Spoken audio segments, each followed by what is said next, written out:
Happy days and welcome to this week's 5 minute power shot with the amazing Anna Rooney running up the front and me tagging on behind like some kind of relay desperation athlete saying, give me the banner, I want to come in. But here's we are. I just want to tag in. First of all, good morning, afternoon, evening, wherever you are, and welcome to this week. And Anna, I have an amazing subject that is really close to my heart. And is friendship too close a relationship in business for healthy business decision making? What I mean by that is we're all looking for meaningful relationships, but also, is there a fine line where suddenly you can't make authentic business decisions because you've become too familiar, too friends, too close, too loving, too even polite to make proper decisions with each other? Good morning, everyone. Good morning. Yeah, very interesting topic.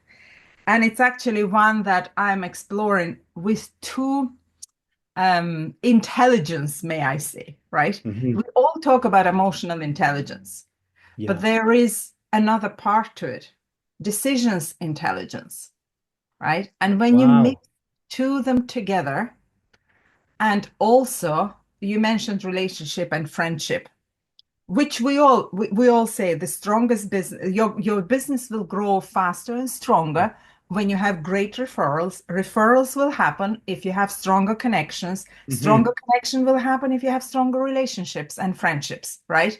So there is a cycle, there is a way of doing it, and we all trying and doing our best, but there is a threshold, I guess that's the way I could call it. Yeah. And Wow. from my view, if you don't have proper boundaries, Paul, Mm-hmm. that's what it comes down to, right? Because without, it's like almost you're looking at the paradox here. Without friendships, it's very hard to move forward as a solopreneur, right? Then if your friendship is go too far, how are you going to make your decisions without any biases, right? Yeah. Without any influences? That's where your emotional intelligence will come true. But at the very start, even if I say at Kingston College, right, when we talk to our students, the first thing we say, set your boundaries. That's Mm-hmm. why you have your contract, right? Put in a contract the way you want to work, what you want to have. Yeah. And I believe there is a verbal contract here. Mm-hmm. And if you don't discuss that at the very start, Mm-hmm. business comes secondary, then you pay less attention, and one or the other party will take the lead. And So, let me jump in there because you said threshold, and I love that, Anna.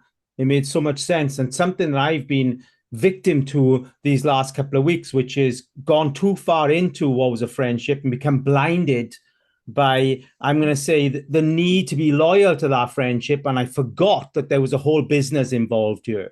And I think you're absolutely, I love what you said is, but where do you know what that threshold is? Because if you want to be close to someone, you want to be friends, you want to have that loving relationship in business. How do you know where that threshold begins and ends? do you know that I love data, maybe sometimes too much, right? So I'd say, put it this way, I am not the one that to say it's one way is better than the other. But what I would Mm-hmm. say that if you have an open conversation at the very start, you can actually determine the threshold, right? And Ah, what is the threshold in this conversation? That both businesses will mutually benefit.